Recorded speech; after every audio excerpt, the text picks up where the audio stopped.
raising all professional fights effective this month. Please stay with us for these details and more. The Ministry of Agriculture says only suppliers who will agree to sell fertilizer at 27,000 kwacha per 50 kilogram bag will be allowed to sign contracts under this year's implementation of the Affordable Input Program, AIP. The ministry spokesperson, Gresham Lungu, said a total of 164 suppliers were asked to indicate by yesterday on whether or not they agree with the cost. Meanwhile, Farmers Union of Malawi says all parties in this matter must ensure that the commodity is affordable to smallholder farmers. We have this report by Winston Kaimira. Through Smallholder Farmers Fertilizer Revolving Fund of Malawi, SFFRFM, the Ministry of Agriculture has identified a total of 164 companies which it intends to award contracts of supplying fertilizer under this year's implementation of the Affordable Inputs Program. But out of the 165, the ministry will sign contracts with only those that will agree to sell the commodity at 27,000 kwacha per 50 kilogram bag. Ministry spokesperson Gresham Lungu says the companies were required to indicate whether or not they agree with the cost by yesterday. Others are accepting, others are declining.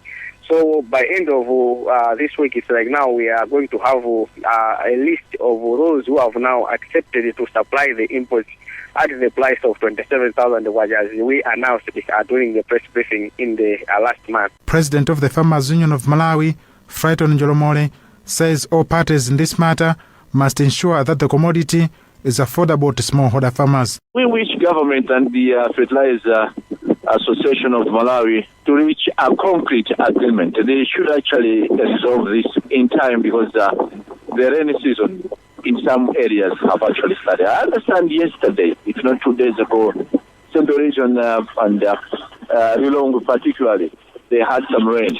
President Lazarus Chakwera is expected to launch this year's implementation of the Affordable Inputs Program on Saturday.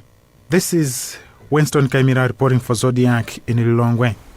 A representative of Regional Psychosocial Support Initiative says the mental health challenge in the country is so huge and difficult to deal with because many people do not realize or accept that they have it. Its country advisory board chairperson Felix Kakowa says it is imperative to identify the victims before they break down and taken to hospital, where dealing with it becomes difficult. Director of Social Welfare in the Ministry of Disability and Social Welfare, Dina Gumulira, concurs with Kakowa, adding resources to deal with the challenge are too minimal, thus urging organizations to collectively work together. We have this report filed by Western Guta. Some organizations in the country have come together under the Regional Psychosocial Support Initiative, REPS, to discuss and find ways of dealing with mental health challenges that have been compounded lately by, among other challenges, gender-based violence and the COVID-19 pandemic. REPS Country Advisory Board Chairperson Felix Kakowa says in Malawi, mental health challenge is enormous and difficult to deal with since many people do not realize that they have it, adding it is imperative to identify the victims before it gets worse, where dealing with it becomes difficult. We hope that by the end of the day, we are going to enhance our activities, bring together the different efforts that the stakeholders are undertaking, but also strengthen our progress towards achievement of our strategic outcomes. A representative of World Vision Malawi, Liz Zilombe, says that only if a mental health challenge is dealt with at an early stage can people fully contribute to national development. Somebody who is mentally disturbed and is affected psychologically, that particular citizen would not have good time in handling various productive work. Director of Social Welfare in the Ministry of Disability and Social Welfare, Dina Gumulira, concurs with Kakowa, adding resources to deal with the challenge are too minimal, thus urging organizations to collectively work together. COVID-19 has affected us negatively. So by affecting us negatively, it means individuals have been affected. The coming in of COVID-19 has resulted in increased demand for psychosocial support services. This is the 60th psychosocial meeting held by different organizations in at least 13 countries in the East and Southern Africa, with the main forum currently held in Mozambique. Reporting for Zodiak, this is Western Guta. The new Egyptian ambassador to Malawi, Muhammad El Sharif, has presented his letters of credence to President Lazarus Chakwera with a pledge to continue helping the country in education, health, security and capacity building. El Sharif has also committed to strengthen bilateral relations between the two countries, which will also boost trade. Alina Femlamba has filed this report. The new Egyptian ambassador to Malawi, Muhammad El Sharif, says he aims to execute his duties in line with the 2030 Sustainable Development Goals and the country's development blueprint of Vision 2063. El Sharif says his country will strengthen the bilateral relations between Malawi and Egypt to boost trade, among other key areas.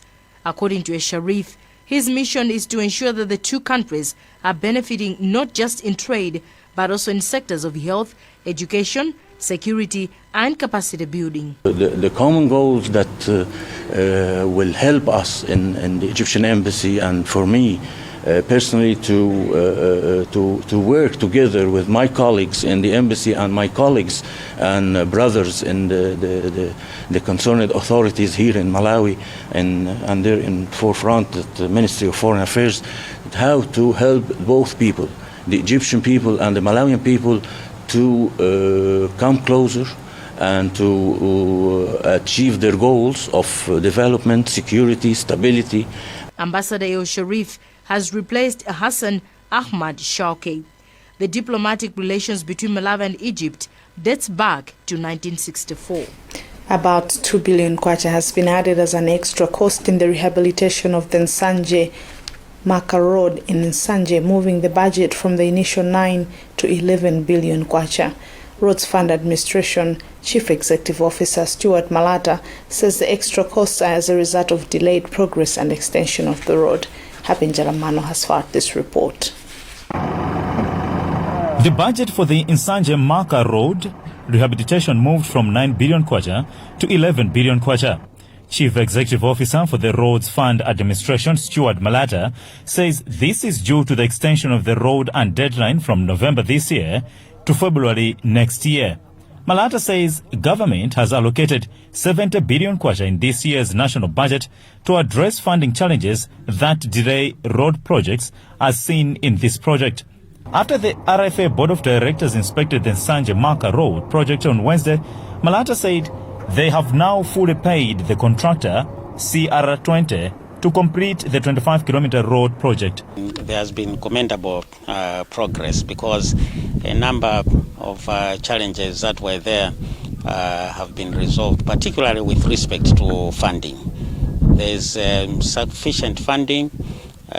Government put sufficient resources in the budget to ensure that the works here do not stall on account of inadequate funding. So we're quite satisfied. There's still a lot of work to be done, but we're very happy. Acting board chairperson for the administration, Matthew Zigankeni, says they are looking forward to time and completion of the project. Of course, there's still a lot of work to be done, but we are quite happy with the progress that is being made. And we are quite convinced that probably come February next year, the project will be finished. The road is part of the Southern Corridor, which connects the country to ports of Beira in Mozambique. UNICEF Malawi has tipped government to put in place mechanisms that will ensure that the country recovers from the effects of COVID-19 pandemic that has affected several fronts of the economy. Its country representative Rudolf Schwenk, who was speaking at the COVID-19 scientific research meeting, which is set to release how the pandemic has affected the country, said the recovery plan should include the country's preparedness in future in case such disasters reoccur. Latoa Kadamanja has filed this report. Stakeholders at a research dissemination conference in Lilongwe Wednesday suggested that now is the time for Malawi to have a workable post-COVID-19 recovery plan that also includes preparedness in case of another wave or a form of disaster in the near future.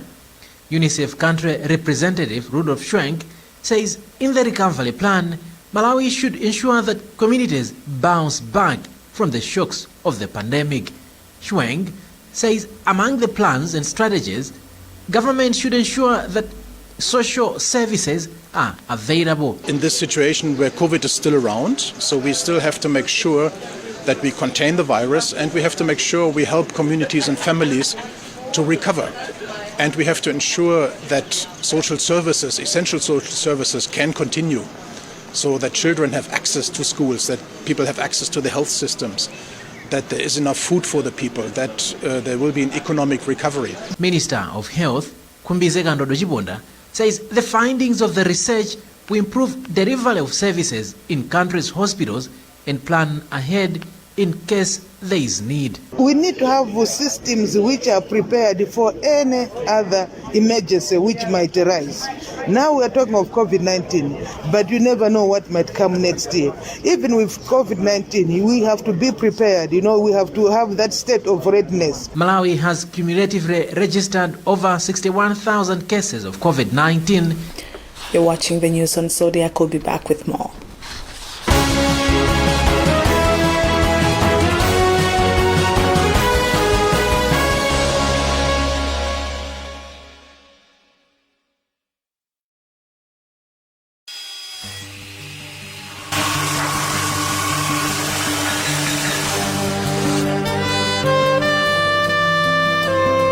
Mipando ya sofa, dining set, mabedi, coffee table zisamakhale ngati zolandira kuli kufanana ayi. Ku Davina Furnitures amapanga mipando, masofa set, dining set mmene inuyo eni yake mukufunira. Podziwa kuti anthufe timakhala nkukonda kosiyanasiyana. Awuzeni a Davina Furnitures akupangireni zinthu zolongosoka, anthu ena asirire. Davina Furnitures ili pafupi ndi Gateway Mall, kungoloka msewu wochokera ku Mchinji roundabout ku Lilongwe. Ino amaloji, mahotel ndi onse okonda zinthu zabwino. Chita telefoni ku nambala iyi: Davina Furnitures 0999 002 707.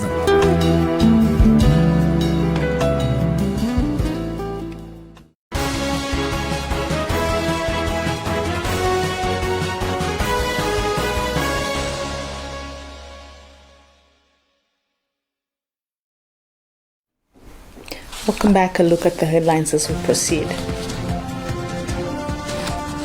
Government says only suppliers who will agree to sell fertilizer at 27,000 kwacha per 50 kilogram bag will sign contracts for the implementation of this year's AIP. Egypt pledges to continue supporting the country in education, health, security and other sectors. Fisheries Department cautions Malawians to keep in check the spreading of fish disease, episodic ulcerative syndrome. And in sports, Malawi Professional Boxing Control Board directs that 3 women boxing bouts should be curtain-raising for professional fights effective this month. Moving on with the news, the Fisheries Department says Malawians should keep in check the spreading of episodic ulcerative syndrome as prospects of the disease reappearing are still high. Director in the department, Dr. Hastings Zidana, says despite that there are no reports of fish dying now, people should still observe measures of containing spreading of the disease, which include suspension of fishing in affected areas. Dr. Zidana, for example, says samples that were taken from Kamuzu Dam in Lilongwe recently ruled out the presence of the disease there. We have more in this report by Western Kuta. Last month, the department sought to establish whether the disease still posed a threat to fish in the country and took samples for this. Today, Wednesday, the department's principal officer, Dr. Hastings Zidana, told us that the disease has, for example, disappeared in Kamuzu Dam in Lilongwe due to temperature changes as it is now hot.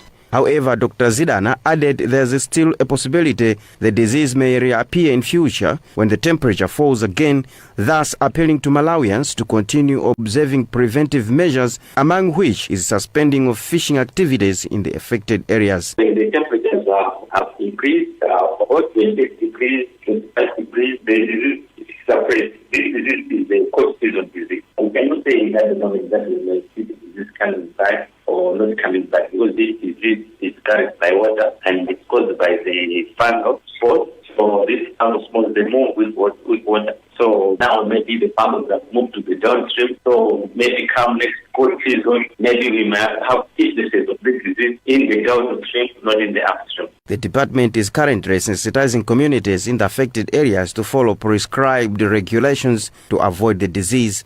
The Malawi government announced the outbreak of the episodic ulcerative syndrome, a seasonal disease which first appeared in the country in Nchinji in July last year. For Zodiac, this is Western Guta. The civil society organizations have been challenged to clean their hands if their fight against corruption is to be taken seriously. Principal Public Education Officer for the Anti-Corruption Bureau, Patrick Tolle, said the CSO's transparency and accountability advocacy should tally with what they do. He said this in Mulanje during an awareness meeting for CSOs on National Anti-Corruption Strategy 2. Hastings Jimani reports from Mulanje. Principal Public Education Officer at the ACB, Patrick Tolle, said it does not reflect well for the civil side organizations to be embroiled in corrupt practices, yet they are expected to play the watchdog role. Tolle said the CSOs have to be transparent and accountable if their fight against corruption is to be taken seriously. For people to take you seriously, you need to come with clean hands, because you can't accuse others of lacking integrity when you yourself, you don't have integrity. So my plea is that within the society, they should be transparent in the way they are handling their resources. Chairperson of a network of CSOs in Mulanje, Saiti Chwapulo, said there is a need for all sectors to collaborate for the fight to yield desirable fruits. You appreciate that as civil society organizations, we handle taxpayers' money. It may not be Malawi government taxpayers' money, but whosoever supports these CSOs, they get their money from taxpayers. Therefore, we need to be accountable. We need to be responsible. We appreciate and acknowledge that corruption is evil, and we have to do all we can to fight corruption. Meanwhile, the CSO network in Mulanje is expected to come up with a corruption reporting mechanism as it wages war against corruption in the district. For Zodiac in Mulanje, this is Hastings Jimani reporting. We now go to sports.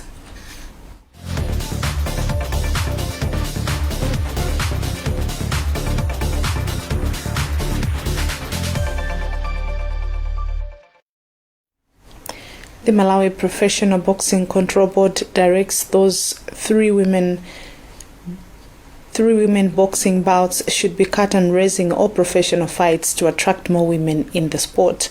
The board's president, Lozo Zimba, told us that all promoters have to comply with the new regulations, and no any local professional bout without women's billing will be sanctioned. Sambanda has more in this report.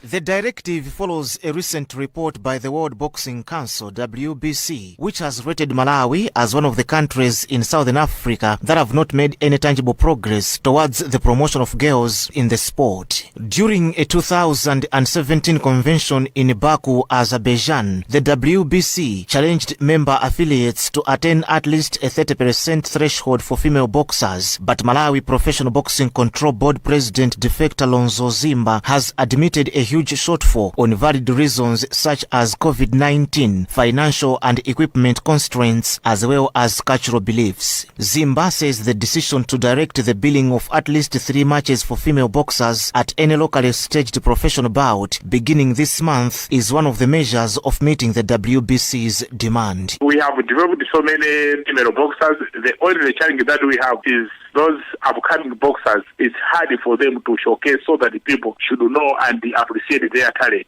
And we agreed that every tournament, female boxers should be given a chance. And we have agreed that every fight, 2 to 3 games should be female tournaments. So by the end of this year, the country will appreciate the new talent when it comes to female boxing. Meanwhile, Zimba and other officials from the board are expected to attend the 59th convention of the WBC in Mexico from 15th to 19th November. According to Zimba, a new set of rules for professional boxing is high on the agenda at the meeting. Malawi Professional Boxing Control Board, which is affiliated to the African Boxing Union ABU, was incorporated as a World Boxing Council member state in 2014.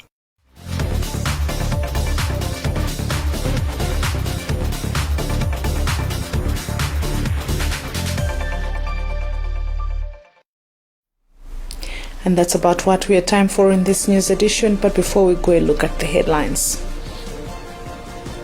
Government says only suppliers who will agree to sell fertilizer 27,000 kwacha per 50 kilogram bag will sign contracts for the implementation of this year's AIP. Egypt pledges to continue supporting the country in education, health, security and other sectors. Fisheries Department cautions Malawians to keep in check the spreading of the fish disease episodic ulceratic syndrome. And in sports, Malawi Professional Boxing Control Board directs that 3 women boxing bouts should be curtain raising or professional fights effective this month. Visit our website, zodiacmalawi.com, for more news. My name is Twesa Ngosi. From the rest of the news crew, it's thanks for watching, and please go to our website for more.